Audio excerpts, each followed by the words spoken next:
ನಮಸ್ಕಾರ. ನಾನು ನಿಮ್ಮ ಭಾಗ್ಯನಾರಾಯಣ ಬೊಗ್ಗವರಪು. ನೀವು ನೋಡ್ತಾ ಇದ್ದೀರಿ ಸುದ್ದಿ ಸರ್ಕಲ್. ನಿನ್ನೆ ಬಿಹಾರ ಕಂಪ್ಲೀಟ್ ಬಂದ್ ಆಗಿತ್ತು. ಬಿಹಾರ ಬಂದ್ಗೆ ವಿರೋಧ ಪಕ್ಷಗಳು ಕರೆ ಕೊಟ್ಟಿತ್ತು, ಗಠಬಂಧನ್ ಕರೆ ಕೊಟ್ಟಿತ್ತು. ಮಾರ್ಕೆಟ್ಗಳು ಎಲ್ಲವೂ ಸಹ ಬಂದಾಗಿತ್ತು. ಒಂದಷ್ಟು ರೈಲುಗಳನ್ನು ತಡೆದು ಬಂದ್ ಮಾಡಲಾಗಿತ್ತು. ಆಲ್ಮೋಸ್ಟ್ ಎಲ್ಲ ಹೈವೇಗಳಲ್ಲಿಯೂ ಸಹ ರಸ್ತೆ ತಡೆಗಳನ್ನು ಮಾಡಲಾಗಿತ್ತು. ಪಟ್ನಾ ಸಂಪೂರ್ಣ ಸ್ತಬ್ಧವಾಗಿತ್ತು. ಯಾಕಂದರೆ ವಿರೋಧ ಪಕ್ಷದ ನಾಯಕರು, ಕಾರ್ಯಕರ್ತರು ಎಲ್ಲರೂ ಸಹ ಜಮಾವಣೆಗೊಂಡು ದೊಡ್ಡ ಮಟ್ಟದ ಪ್ರತಿಭಟನೆಯನ್ನು ಮುಷ್ಕರದ ರೀತಿಯಲ್ಲಿ ನಿನ್ನೆ ಮಾಡಿದ್ದಾರೆ. ಅದು ನರೇಂದ್ರ ಮೋದಿ ಅವರಿಗೆ ನಟುಕವನ್ನು ಹುಟ್ಟಿಸಿದೆ. ಯಾಕೆಂದರೆ ಇದರಲ್ಲಿ ಕೇವಲ ರಾಜಕೀಯ ವ್ಯಕ್ತಿಗಳು ಮಾತ್ರ ಪಾಲ್ಗೊಳ್ಳಿಲ್ಲ, ಸಾಮಾನ್ಯ ಜನರು ಸಹ ಅದರಲ್ಲಿ ಪಾಲ್ಗೊಂಡು ಆ ಬಂದನ್ನು ಯಶಸ್ವಿ ಮಾಡಿದ್ದಾರೆ. ಇದು ನರೇಂದ್ರ ಮೋದಿ ಅವರನ್ನು ನಡುಗಿಸ್ತಾ ಇದೆ. ಯಾಕಂದರೆ ಬಿಹಾರದ ಚುನಾವಣೆ ಕೇವಲ 2 ತಿಂಗಳಲ್ಲಿದೆ. ಬಿಹಾರದ ಚುನಾವಣೆಯನ್ನು ಹೇಗಾದರೂ ಮಾಡಿ ಗೆಲ್ಲಲೇಬೇಕು ಅಂತ ಹಠ ತೊಟ್ಟು ಈ ಬಂದ್ ಹಿನ್ನೆಲೆಯೇ ಆ ಹಠಾನೇ ನರೇಂದ್ರ ಮೋದಿಯವರ ಹಠಾನೇ. ಏನು ಹೇಗಾದರೂ ಮಾಡಿ ಗೆಲ್ಲಬೇಕು ಅಂತ ಇಡೀ ಮತದಾರರ ಪಟ್ಟಿಯನ್ನೇ ಕ್ಯಾನ್ಸಲ್ ಮಾಡಿ ಎಲ್ಲರೂ ಈಗ ಅಪ್ಲಿಕೇಶನ್ ಹಾಕಿ ಅಂತ ಹೇಳಿ ಸಾಕಷ್ಟು ಗೊಂದಲ, ಭಯದ ವಾತಾವರಣವನ್ನು ಮತದಾರರ ನಡುವೆ ಮಾಡಿದ್ದಾರೆ. ಸೊ ಏನೆಲ್ಲ ನಡೀತು ನಿನ್ನೆ ಬಂದ್ ಸಂದರ್ಭದಲ್ಲಿ, ಮೋದಿ ಯಾಕೆ ಚಿಂತಿತರಾಗಿದ್ದಾರೆ, ಜೊತೆಗೆ ವಿರೋಧ ಪಕ್ಷದ ನಾಯಕರು ತಮ್ಮ ಭಾಷಣಗಳಲ್ಲಿ ಏನೇನು ಹೇಳಿದ್ರು, ಮತ್ತು ಅದರ ಪರಿಣಾಮಗಳೇನು, ಮತ್ತು ECI election commission of India ಹೇಗೆ ಮೋದಿಯವರಿಗೆ ಶರಣಾಗಿದೆ, ಇಡೀ ಬಿಹಾರದ ಎಲೆಕ್ಷನನ್ನು ಹೈಜಾಕ್ ಮಾಡ್ತಾ ಇದೆ, ಎಲ್ಲವನ್ನು ಸಹ ವಿವರಿಸ್ತೀನಿ. ತಾಳ್ಮೆಯಿಂದ ಕೇಳಿ. ನಿಮಗೆ ಗೊತ್ತಿರೋ ಹಾಗೆ ಕಳೆದ ವಾರನೇ ಹೇಳಿದ್ದೆ, ಬಿಹಾರದಲ್ಲಿ ಸದ್ದಿಲ್ಲದೆ NRC ಜಾರಿ ಮಾಡ್ತಿದ್ದಾರೆ ಅಂತ. ಏನು ಮಾಡಿದ್ದಾರೆ? 8 ಕೋಟಿ ಮತದಾರರಿರುವಂತಹ ಬಿಹಾರದಲ್ಲಿ 8 ಕೋಟಿ ಮತದಾರರ ಹೆಸರನ್ನು ಸಹ ತೆಗೆದುಬಿಟ್ಟಿದ್ದಾರೆ. ಈಗ ಅಧಿಕೃತವಾಗಿ ಒಬ್ಬ ಮತದಾರರ ಸಹ ಬಿಹಾರದಲ್ಲಿ ಇಲ್ಲ ಅನ್ನೋದು ಅಫಿಷಿಯಲ್ಲು. ಹಾಗಾದರೆ ಏನು ಮಾಡಬೇಕು ಈಗ ಮತದಾರರಾಗೋದಕ್ಕೆ? ಕೇವಲ 2 ತಿಂಗಳಿದೆ ಎಲೆಕ್ಷನ್ಗೆ. ಈಗ ಹೇಳ್ತಿದ್ದಾರೆ ಅರ್ಜಿ ಸಲ್ಲಿಸಿ ನಿಮ್ಮ ಮತದಾರರ ಪಟ್ಟಿಯಲ್ಲಿ ನಿಮ್ಮ ಹೆಸರನ್ನು ಕಂಟಿನ್ಯೂ ಮಾಡ್ಕೊಳ್ಳಿ. ಅದರ ಜೊತೆಗೆ ಅದರಲ್ಲೊಂದು ಕಂಡೀಷನ್, 2003ರ ನಂತರ ಯಾರೆಲ್ಲ ಮತದಾರರ ಪಟ್ಟಿಯಲ್ಲಿ ಹೆಸರು ಸೇರ್ಪಡೆ ಮಾಡಿಸ್ಕೊಂಡಿದ್ದಾರೋ ನೀವು ನಿಮ್ಮ ತಂದೆ ತಾಯಿ ಅವರ ಪೌರತ್ವದ ಸರ್ಟಿಫಿಕೇಟ್ಗಳನ್ನು, ಪೌರತ್ವದ ದಾಖಲೆಗಳನ್ನು ಒದಗಿಸಬೇಕು. ಆಗಲೇ ನಿಮ್ಮ ಹೆಸರು ಮತದಾರರ ಪಟ್ಟಿಯಲ್ಲಿ ಬರೋದು ಅಂತ. ಇದು ಸುಮಾರು 1.25-2 ಕೋಟಿ ಮತದಾರರನ್ನು ಬಾಧಿಸ್ತಾ ಇದೆ, ಹೆದರಿಸ್ತಾ ಇದೆ. ಯಾಕೆ ಅಂದರೆ ನಿಮಗೆ ಗೊತ್ತೇ ಇದೆ ನಮ್ಮ ದೇಶ ಎಷ್ಟು ದಾಖಲೆಗಳಲ್ಲಿ ಹಿಂದುಳಿದಿದೆ ಅಂತ.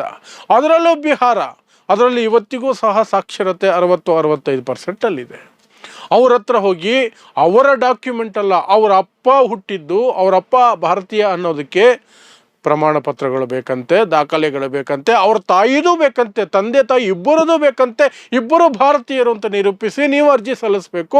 ಆ ನಂತರ ನಿಮ್ಮನ್ನು ಮತದಾರರ ಪಟ್ಟಿಯಲ್ಲಿ ಸೇರಿಸ್ತಾರಂತೆ. ಅದರ ಅರ್ಥ ಏನು? ನಿಮ್ಮನ್ನು ಕಿತ್ತು ಬಿಸಾಕ್ತಿದ್ದೀವಿ ಅಂತ. ಮತ್ತು ಇಡೀ ಪ್ರಕ್ರಿಯೆಯನ್ನು NRC ಅನ್ನೋದೇ ಇನ್ನೇನಂತ ಕರಿಬೇಕು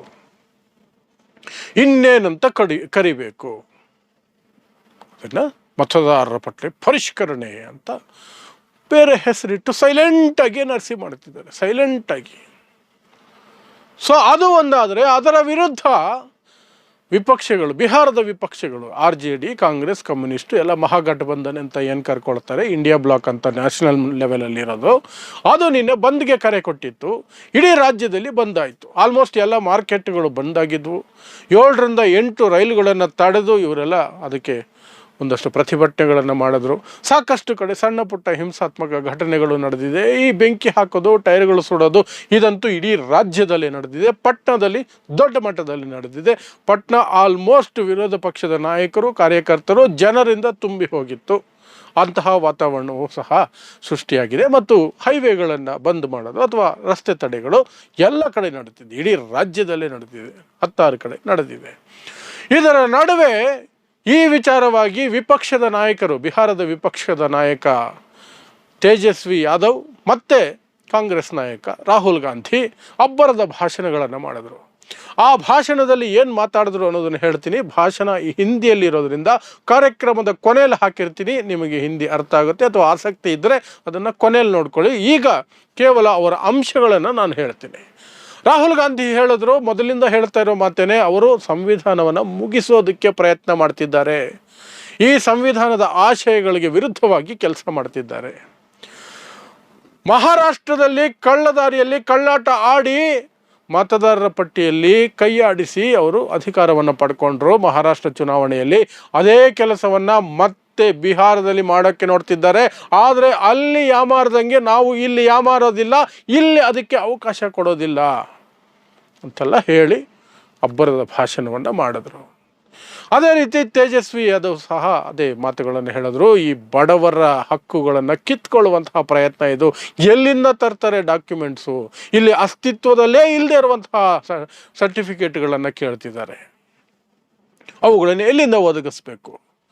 ಒಂದು ಸಣ್ಣ ಪ್ರಮಾಣ ಪತ್ರ ಪಡ್ಕೊಳ್ಳೋದಕ್ಕೆ ಬಿಹಾರದಲ್ಲಿ ಅಧಿಕೃತವಾಗಿ 10 ರಿಂದ 12 ದಿನ ಸಮಯ ಬೇಕಾಗತ್ತೆ. ಆಗಿದ್ರೂ ಸಹ ಕೇವಲ 2 ತಿಂಗಳ ಅವಧಿಯಲ್ಲಿ ಎಲ್ಲ ಮುಗಿಸ್ತಾರಂತೆ. 2 ತಿಂಗಳು ಚುನಾವಣೆಗಿರೋದು. ಇವರು ಪ್ರಕ್ರಿಯೆ ಬರೀ 25 ದಿನದಲ್ಲಿ ಮುಗಿಸ್ಬೇಕಂತೆ. ಎಲ್ಲರೂ ಅರ್ಜಿ ಸಲ್ಲಿಸ್ಬೇಕಂತೆ. ಸೊ ಎಲ್ಲರೂ ಅರ್ಜಿ ಸಲ್ಲಿಸಿಲ್ಲ ಅಂದರೆ ಸಮಸ್ಯೆ ಆಗುತ್ತಲ್ಲ, ಲೆಕ್ಕ ತೋರಿಸ್ಬೇಕಲ್ಲ. ಅದಕ್ಕೆ ಏನು ಹೇಳಿದ್ದಾರೆ, ಮೊನ್ನೆವರೆಗೂ ಚುನಾವಣಾ ಆಯೋಗ ನಿಯೋಜನೆ ಮಾಡಿರುವಂತಹ ಏನು ಜನ ಹೋಗ್ತಾರಲ್ಲ, ಪ್ರತಿನಿಧಿಗಳು, ಅಪ್ಲಿಕೇಶನ್ ಫಿಲ್ ಮಾಡಿಸ್ಕೊಳ್ಳೋದಕ್ಕೆ, ಅಪ್ಲಿಕೇಶನ್ ತಗೊಳ್ಳೋದಕ್ಕೆ, ಪಟ್ಟಿಯಲ್ಲಿ ಹೆಸರು ಸೇರಿಸೋದು, ಪ್ರಕ್ರಿಯೆ ಮಾಡೋದಕ್ಕೆ, ಅವರೆಲ್ಲ ದೂರು ಕೊಟ್ಟರು. ಸಾಕಷ್ಟು ಜನರ ಹತ್ರ ಪ್ರಮಾಣ ಪತ್ರಗಳಿಲ್ಲ, ಬರೀ ಅರ್ಜಿ ತುಂಬುತ್ತಾ ಇದ್ದಾರೆ. ಹಾಗಾಗಿ ನಾವು ಅರ್ಜಿ ತುಂಬಿಸ್ತಾ ಇಲ್ಲ, ಪ್ರಮಾಣ ಪತ್ರ ಇಲ್ಲ ಅಂತ ಅರ್ಜಿ ತುಂಬಿಸ್ತಾ ಇಲ್ಲ ಅಂತ. ಅದಕ್ಕೆ ಇ.ಸಿ. ಎಲೆಕ್ಷನ್ ಕಮಿಷನು ಹಾಗಾಗ್ಬಿಟ್ರೆ ಅರ್ಧಕ್ಕರ್ಧ ಜನ ಅಪ್ಲಿಕೇಶನ್ ಫಿಲ್ ಮಾಡಿಲ್ಲ ಅಂದರೆ ಸಮಸ್ಯೆ ಆಗ್ಬಿಡುತ್ತಲ್ಲ. ನೀವು ಅಪ್ಲಿಕೇಶನ್ ಫಿಲ್ ಮಾಡಿಸ್ಬಿಡಿ, ಡಾಕ್ಯುಮೆಂಟ್ ಆಮೇಲೆ ನೋಡೋಣ ಅಂತ ಹೇಳಿದ್ದಾರೆ. ಡಾಕ್ಯುಮೆಂಟ್ ಕೊಡದೆ ಹೋದರೆ ಹೆಸರು ಬರಲ್ಲ ಮತದಾರರ ಪಟ್ಟಿಯಲ್ಲಿ. ಬಟ್ ಅಪ್ಲಿಕೇಶನ್ ತಗೊಂಡ್ವಿ, ರಿಜೆಕ್ಟ್ ಆಗಿದೆ, ಅವರು ಡಾಕ್ಯುಮೆಂಟ್ ಕೊಟ್ಟಿಲ್ಲ ಅಂದ್ಬಿಡ್ಬೋದು ಕೊನೆಯಲ್ಲಿ. ಹಾಗೆ ಲಕ್ಷಾಂತರ ಕೋಟಿ ಜನರನ್ನು ಸಹ ಹೊರಗಿಡ್ಬೋದು ಅನ್ನೋದು ಎಲೆಕ್ಷನ್ ಕಮಿಷನ್ ಲೆಕ್ಕಾಚಾರ. ಈಗ ಸುಮ್ಮನೆ ಅರ್ಜಿ ತುಂಬಿಸ್ಕೊಳ್ತವ್ರು. ಎದುರುಗಡೆ ಬಂದವರು ಅರ್ಜಿ ತುಂಬಿ ಪರವಾಗಿಲ್ಲ, ಡಾಕ್ಯುಮೆಂಟ್ ಆಮೇಲೆ ಕೊಡಿ ಅಂತ. ಬಟ್ ಸ್ಪಷ್ಟವಾಗಿ ಹೇಳಿದರೆ ಆ ಡಾಕ್ಯುಮೆಂಟ್ಸ್ ಇಲ್ಲದೆ ನಿಮ್ಮ ಹೆಸರು ಮತದಾರರ ಪಟ್ಟಿಯಲ್ಲಿ ಬರಲ್ಲ. ಈ ವಿಚಾರವಾಗಿ ನಾಳೆ ಸುಪ್ರೀಂ ಕೋರ್ಟ್ನಲ್ಲಿ ವಿಚಾರಣೆ ಇದೆ. ಯಾಕಂದರೆ ಸಾಕಷ್ಟು ಜನ ದೂರುಗಳನ್ನು ಕೊಟ್ಟಿದ್ದಾರೆ ಅಥವಾ ಕೇಸುಗಳನ್ನು ಹಾಕಿದ್ದಾರೆ, ವಿರೋಧ ಪಕ್ಷನೂ ಹಾಕಿದೆ. ನಾಳೆ ಅದರ ವಿಚಾರಣೆ ನಡೆಯುತ್ತೆ. ಸುಪ್ರೀಂ ಕೋರ್ಟ್ ಏನಾದರೂ ಚುನಾವಣೆ ಹೊಸ್ತಿಲಲ್ಲಿ ಇದ್ಯಾಕೆ ಈ ಹಿಂದೆನೇ ಮಾಡ್ಬೋದಿತ್ತು, ಚುನಾವಣೆ ಮುಗಿದ ನಂತರ ಮಾಡ್ಬೋದಿತ್ತು, ನೀವು ಪರಿಷ್ಕರಣೆ ಮಾಡೋದೇ ಆದರೆ ಮತದಾರರು ಕಳ್ಳದಾರಿಯಲ್ಲಿ ಬಂದು ಸೇರ್ಕೊಂಡಿದ್ದಾರೆ ಅನ್ನೋದೇ ಆದರೆ ಅಂತೇನಾದ್ರು ಸುಪ್ರೀಂ ಕೋರ್ಟ್ ಹೇಳಿ ಆ ಇಡೀ ಪ್ರಕ್ರಿಯೆಗೆ ಸ್ಟಾಪ್ ಮಾಡಿ ತಡೆ ಕೊಟ್ಟು ಹಳೆ ವೋಟರ್ ಐ ಡಿ ಲಿಸ್ಟ್ ಮೇಲೆ ಆಧಾರದ ಮೇಲೆ ಚುನಾವಣೆ ಮಾಡಿ ಅಂದರೆ ಓಕೆ. ಬಟ್ ಇಲ್ಲ, ಚುನಾವಣಾ ಆಯೋಗಕ್ಕೆ ಬಿಟ್ಟ ವಿಚಾರ ಇದು. ಅವರೇನೋ ಮಾಡ್ತಿದ್ದಾರೆ, ಅವರ ಪ್ರಕ್ರಿಯೆಗಳು ಅವ್ರು ಮಾಡ್ಕೊಳ್ಳಿ ಅಂದ್ಬಿಟ್ರೆ supreme court, just like E V M machine ವಿಚಾರದಲ್ಲಿ ಯಾರೆಲ್ಲ ದೂರುಗಳನ್ನು ಕೊಟ್ಟಿದ್ರು ಸುಪ್ರೀಂ ಕೋರ್ಟ್ಗೆ, ಸುಪ್ರೀಂ ಕೋರ್ಟ್ ಅದನ್ನೇ ಹೇಳಿತು. ಇದು ಎಲೆಕ್ಷನ್ ಕಮಿಷನ್ ವಿಚಾರ ಅಂತ. ಸೊ ಇದರಲ್ಲೂ ಹಾಗೆ ಹೇಳಿಬಿಟ್ರೆ ಬಿಹಾರದಲ್ಲಿ ಅಟ್ಲೀಸ್ಟ್ 1.5 ರಿಂದ 2 ಕೋಟಿ ಜನ ಮತದಾರರು, ಈಗ ಇರುವ ಮತದಾರರು ಮತದಾನ ವಂಚಿತರಾಗ್ತಾರೆ. ಅದಂತೂ ಗ್ಯಾರಂಟಿ. ಯಾಕೆಂದರೆ ಅಲ್ಲಿರುವ ಅನಕ್ಷರತೆ, ಡಾಕ್ಯುಮೆಂಟೇಷನ್ ಕೊರತೆ, ಇದೆಲ್ಲವೂ ಸಹ ಕೋಟ್ಯಾಂತರ ಜನರನ್ನು ಆ ಪ್ರಕ್ರಿಯೆಯಿಂದ ಹೊರಗಿಡುತ್ತಾ. ಆ ಭಯದಲ್ಲೇನೆ ಪ್ರತಿಭಟನೆಗೆ ಬಂದ್ಗೆ ಜನರೇ ಬಂದಿದ್ರು, ಜನ ಪಾಲ್ಗೊಂಡಿದ್ರು. ರಾಜಕೀಯ ಪಕ್ಷದ ಕಾರ್ಯಕರ್ತರು ನಾಯಕರು ಮಾತ್ರ ಅಲ್ಲ, ಜನನೇ ಪಾಲ್ಗೊಂಡಿದ್ರು. ಅದು ಮೋದಿಯವರನ್ನು ನಡಗಿಸ್ತಾ ಇದೆ. ಜನ ಬಂದಿದ್ದು, ಪಕ್ಷದ ಕಾರ್ಯಕರ್ತರು ಪಕ್ಷದ ನಾಯಕರು ಬಂದಿದ್ರೆ ಇವರೇನು ಅನ್ಕೊಳ್ತಿರ್ಲಿಲ್ಲ ಮೋದಿಯವರು. ಅವ್ರದ್ದಿದ್ದೇ ಇದೆ ಅಸ್ತ್ರ, 1-2 ದ್ವೇಷ ಹುಟ್ಟಿಸುವಂತಹ ಭಾಷಣಗಳನ್ನು ಮಾಡಿ, 4 ರೋಡ್ ಶೋ ಮಾಡಿ, ಕೈ ಅಲ್ಲಾಡಿಸಿ, 4 ಸುಳ್ಳು ಭರವಸೆಗಳನ್ನು ಕೊಟ್ಟುಬಿಟ್ರೆ ಜನ ಓಟ್ ಹಾಕ್ಬಿಡೋರು, ಧಾರ್ಮಿಕ ಭಾವನೆಗಳನ್ನು ಕೆಡಿಸ್ಬಿಟ್ರೆ ಅಂತ. ಬಟ್ ಅವರ ಅಸ್ತಿತ್ವವನ್ನೇ ಪ್ರಶ್ನೆ ಮಾಡುವಂತಹ, ಮತದಾರರ ಪಟ್ಟಿಯಿಂದ ಹೆಸರು ಕಿತ್ತಾಕುವಂತಹದ್ದಕ್ಕೆ ಆ ಜನ ಈಗ ಜಾಗೃತರಾಗಿ ಬೀದಿಗೆ ಬಂದಿದ್ದಾರಲ್ಲ, ಅಲ್ಲಿ ಅವರಿಗೆ ಸಮಸ್ಯೆ ಆಗಿದೆ. ಮುಂದಕ್ಕೆ ಅದನ್ನು ಯಾವ ರೀತಿ ಹ್ಯಾಂಡಲ್ ಮಾಡ್ತಾರೆ ಅನ್ನೋದು ಮಾತ್ರ ತುಂಬ ಇಂಪಾರ್ಟೆಂಟ್. ಇದರ ನಡುವೆ ಚುನಾವಣಾ ಆಯೋಗದ ವಿರುದ್ಧ ತೇಜಸ್ವಿ ಯಾದವ್ ಗಂಭೀರವಾದ ಆರೋಪ ಮತ್ತೆ ಮಾಡಿದ್ದಾರೆ. ಅದು RSS ಮತ್ತು BJP ಹೇಳದಂತೆ ನಡ್ಕೊಳ್ತಾ ಇದೆ. ಸಂವಿಧಾನದ ಅಡಿಯಲ್ಲಿ ಬದುಕ್ತಾ ಇಲ್ಲ, ಅದು ಅಂದರೆ ಕಾರ್ಯನಿರ್ವಹಿಸ್ತಾ ಇಲ್ಲ. ರಾಹುಲ್ ಗಾಂಧಿ ಒಂದು ಎಚ್ಚರಿಕೆಯನ್ನು ಕೊಟ್ಟರು. ಎಲೆಕ್ಷನ್ ಕಮಿಷನ್ ಆಗಲಿ ಯಾರೇ ಆಗಲಿ ಏನೇನು ಆಟ ಆಡ್ತೀರೋ ಆಡಿ, ಮುಂದೊಂದು ದಿನ ಕಾನೂನಿಗೆ ಉತ್ತರ ಕೊಡಬೇಕಾಗತ್ತೆ ಅಂತ. ಅಂದರೆ ಸರ್ಕಾರ ಬದಲಾದರೆ ನಿಮಗೆ ಹಬ್ಬ ಇದೆ ಅನ್ನೋದನ್ನು ಅವರು ಪರೋಕ್ಷವಾಗಿ ಹೇಳಿದ್ದಾರೆ. ಇದಿಷ್ಟು ನಿನ್ನೆ ಬಿಹಾರದಲ್ಲಿ ನಡೆದಿದೆ. ನಾಳೆ ನಡೆಯುವಂತಹ ಸುಪ್ರೀಂ ಕೋರ್ಟ್ ವಿಚಾರಣೆ ಏನಿದೆ ಅದರ ಆಧಾರದ ಮೇಲೆ ಏನಾಗಬಹುದು ಅನ್ನೋದು ನಮಗೆ ಮುಂದೆ ತಿಳಿದು ಬರುತ್ತೆ. ಅದೇನೇ ಇರಲಿ, ಇನ್ನೊಂದು 2-3 ತಿಂಗಳು ಇಂತಹದ್ದು ಏನಾದರೂ ಒಂದು ನಡೀತಾನೆ ಇರುತ್ತೆ. ಯಾಕಂದರೆ ಎಲೆಕ್ಷನ್ ಕಮಿಷನು ಸಹ ಗೋಧಿ ಕಮಿಷನ್ ಆಗಿದೆ. ತೇಜಸ್ವಿ ಯಾದವ್ ಹೇಳ್ದಂಗೆ ಅದು ಗೋಧಿ ಕಮಿಷನ್ ಆಗಿದೆ. ಗೋಧಿ ಮೀಡಿಯಾ ರೀತಿಯಲ್ಲಿ BJPಗೆ ಶರಣಾಗಿ ಹೋಗಿದೆ. ಆ ಕಾರಣಕ್ಕೆ ಏನಾದರೂ ಒಂದು ನಡೆಯುತ್ತೆ. ಯಾಕಂದರೆ ಬಿಹಾರ ಚುನಾವಣೆ ಮೋದಿಯವರಿಗೆ ತುಂಬ ಇಂಪಾರ್ಟೆಂಟ್. ನಿಮಗೆ ಗೊತ್ತಿರೋ ಹಾಗೆ ಮೋದಿಯವರಿಗೆ ಬಹುಮತ ಇಲ್ಲ ಕೇಂದ್ರದಲ್ಲಿ. ಅವರಿವರ ಸಪೋರ್ಟ್ ಮೇಲೆ ಸರ್ಕಾರ ಇರೋದು. ಅವರ ಸಪೋರ್ಟ್ ವಾಪಸ್ ತಗೊಂಡ್ರೆ ಮೋದಿಯವರು ಒಂದು ಕ್ಷಣ ಅಧಿಕಾರದಲ್ಲಿ ಇರೋದಕ್ಕಾಗಲ್ಲ. ರಾಜೀನಾಮೆ ಕೊಟ್ಟು ಮನೆಗೆ ಹೋಗ್ಬೇಕಾಗತ್ತೆ. ಬಿಹಾರ ಗೆದ್ದರೆ ಇನ್ನೊಂದಷ್ಟು ಸ್ಟ್ರಾಂಗ್ ಮಾಡ್ಕೋಬೋದು ಅನ್ನೋದು ಅವ್ರ ಲೆಕ್ಕಾಚಾರ. ಸೊ ನೋಡೋಣ ಏನೆಲ್ಲ ಮಾಡ್ತಾರೆ ಇನ್ನೊಂದು 2-3 ತಿಂಗಳು ಅಂತ. ಬಿಹಾರ ಚುನಾವಣೆಗೆ ಸಂಬಂಧಿಸಿದಂತೆ ಏನೇ ಬೆಳವಣಿಗೆ ಇದ್ದರು ನಿಮ್ಮ ಮುಂದೆ ನಮ್ಮ ಸುದ್ದಿ ಸರ್ಕಲ್ ನಿಖರ ಸುದ್ದಿ ಪ್ರಖರ ವಿಶ್ಲೇಷಣೆಯೊಂದಿಗೆ ನಿಮ್ಮ ಮುಂದೆ ಬರ್ತಾ ಇರುತ್ತೆ. ದಯವಿಟ್ಟು ನಮ್ಮ ಚಾನಲ್ಗೆ ಸಪೋರ್ಟ್ ಮಾಡಿ, ಸಬ್ಸ್ಕ್ರೈಬ್ ಮಾಡ್ಕೊಳ್ಳಿ. ನಿಮ್ಮ ಸ್ನೇಹಿತರಿಗೆಲ್ಲ ಹೇಳಿ ಸಬ್ಸ್ಕ್ರೈಬ್ ಮಾಡಿಸಿ. ಅದೇ ನಮಗೆ ಶ್ರೀರಕ್ಷೆ. ಸೊ ಇಂತಹದೇ ವಿಶೇಷ ವರದಿಗಳಿಗಾಗಿ ನೋಡ್ತಾ ಇರಿ ಸುದ್ದಿ ಸರ್ಕಲ್. ನಾನು ನಿಮ್ಮ ಭಾಗ್ಯನಾರಾಯಣ ಬೊಗ್ಗವರಪು. लोकसभा के चुनाव में महाराष्ट्र में इंडिया गठबंधन मेजॉरिटी लेके आए, जीत के आया, और विधानसभा के चुनाव में कुछ ही महीने बाद इंडिया गठबंधन पूरी तरह हारा। उस समय हमने कुछ ज्यादा बोला नहीं, मगर हमने काम शुरू किया। 21वीं सदी है, डेटा की सदी है, डेटा की सेंचुरी है। हमने डेटा देखना शुरू किया, और जैसे ही हमने डेटा देखना शुरू किया हमें पता लगा कि लोकसभा में और विधानसभा में 1 करोड़ नए वोटर शामिल हुए। मतलब विधानसभा में 10% ज्यादा वोटरों ने वोट किया। और जब हमने पता लगाया कि ये वोटर कहां से आए, ये कौन है, तो आश्चर्य की चीजें निकली। हर कंस्टिट्यूएंसी में जहां भी वोटर बढ़े, जिन जिन कंस्टिट्यूएंसी में वोटर बढ़े वहां पर बीजेपी जीती। सारे के सारे वोट जो नए वोट आए वो सारे के सारे बीजेपी को गए। एक बिल्डिंग में 4000-5000 वोटर रजिस्टर हुए। गरीबों के वोट काटे गए। और जब हमने इलेक्शन कमीशन से कहा कि आप हमें वोटर लिस्ट दीजिए, आप हमें वीडियोग्राफी, जो हर पोलिंग बूथ में वीडियो लगा हुआ है वो दीजिए, इलेक्शन कमीशन बिल्कुल शांत हो गया, चुप हो गया, एक शब्द नहीं कहा। एक बार नहीं अनेक बार हमने हमसे कहा कि देखिए कानून कहता है कि हमें वोटर लिस्ट दी जाए, कानून कहता है कि वीडियोग्राफी हमें दी जाए। आज तक महाराष्ट्र की वोटर लिस्ट हमें नहीं मिली। वीडियोग्राफी का कानून बदल दिया क्योंकि वो सच्चाई छुपाना चाहते हैं। यहाँ पे हम आए हैं, 7 मूर्ति हमारे पीछे है। यहाँ लोग शहीद हुए, संविधान के लिए शहीद हुए, और संविधान में लिखा है कि हिंदुस्तान के हर नागरिक को, चाहे वो किसी भी जात का हो, किसी भी धर्म का हो, हर नागरिक को एक वोट मिलना चाहिए। इलेक्शन कमीशन, मैं आपको साफ बोल रहा हूं, और आप जानते हो मैं बिना बात को समझे, बिना गहराई में जाकर मैं नहीं बोलता हूं। मैं हिंदुस्तान की जनता को और बिहार की जनता को कह रहा हूं कि महाराष्ट्र का चुनाव चोरी किया गया था, और जैसे महाराष्ट्र का चुनाव चोरी किया गया था, वैसे ही बिहार का चुनाव चोरी करने की कोशिश की जा रही है।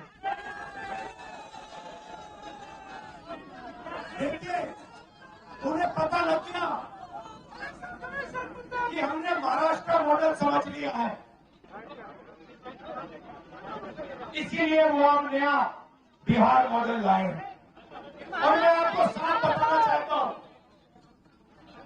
कि ये गरीबों का वोट छीनने का तरीका है। ये और मगर ये इन लोगों को मालूम नहीं है कि ये बिहार है। ये बात समझे नहीं है, ये बिहार है और बिहार की जनता ये कभी नहीं होने देगी। हमारे लोग इलेक्शन कमिश्नर से जाके मिले, मैं नहीं था मगर सारे नेता गए, और मैंने इनसे पूछा आपको क्या लगा, और सारे के सारों ने कहा कि इलेक्शन कमिश्नर बीजेपी और आरएसएस जैसे बात कर रहे हैं। वो भूल गए हैं कि वो किसी राजनीतिक पार्टी के नहीं है, वो हिंदुस्तान के इलेक्शन कमिश्नर है, और उनका काम इस संविधान की रक्षा करने का है। और मैं यहां से क्लियर मैसेज देना चाहता हूं, आपको जो करना है करिए, मगर बाद में कानून आप पर लागू होगा। भूलिए मत, आप कितने भी बड़े हो, कहीं भी बैठे हो, कानून आपको नहीं छोड़ेगा। मैं आपको गारंटी दे रहा हूं कि कानून आपको नहीं छोड़ेगा। आपका काम बीजेपी का काम करने का नहीं है, आपका काम हिंदुस्तान के संविधान की रक्षा करने का है। आपका काम बिहार की जनता का जो वोट है, बिहार की जनता के दिल के अंदर जो है, उसको पूरा करने का है, और आप अपना काम नहीं कर रहे हो। पहले इलेक्शन कमिश्नर सिर्फ बीजेपी नहीं चुनती थी, पहले इलेक्शन कमिश्नर को बीजेपी, ऑपोजिशन पार्टी और जो हमारे चीफ जस्टिस है, जिन्होंने मांग की कि हमें बैठने दो, हमें इलेक्शन कमिश्नर चुनने दो, उनको बाहर फेंक दिया, उनको कमरे के अंदर आने नहीं दिया, और हमें भी साफ कह दिया कि भैया यही नाम है, ये बीजेपी के नॉमिनेटेड इलेक्शन कमिश्नर हैं। ये देश की सच्चाई है। और मैं बिहार के युवा से कहना चाहता हूं, ये सिर्फ आपसे वोट चोरी नहीं हो रहा है, ये आपका भविष्य चोरी हो रहा है। आपसे आपका हक जो बनता है, जो रोजगार है, आपका धन है, ये सब आपसे चोरी किया जाएगा। ये चोरी नहीं होने देंगे। और आपको, बिहार के युवा को, ये चोरी नहीं होने देनी है। और पूरा इंडिया गठबंधन आपके साथ खड़ा है, और हम ये चोरी कभी नहीं होने देंगे। भाजपा की, नीतीश जी की, मेरे को बहुत ही आगे हो गया, इनकी दादागिरी नहीं चलेगी। लोकतंत्र की जननी बिहार है, लोकतंत्र की जननी से जो लोकतंत्र को खत्म करना चाहते हैं, ये हम बिहार के लोग हम कुछ नहीं होने देंगे।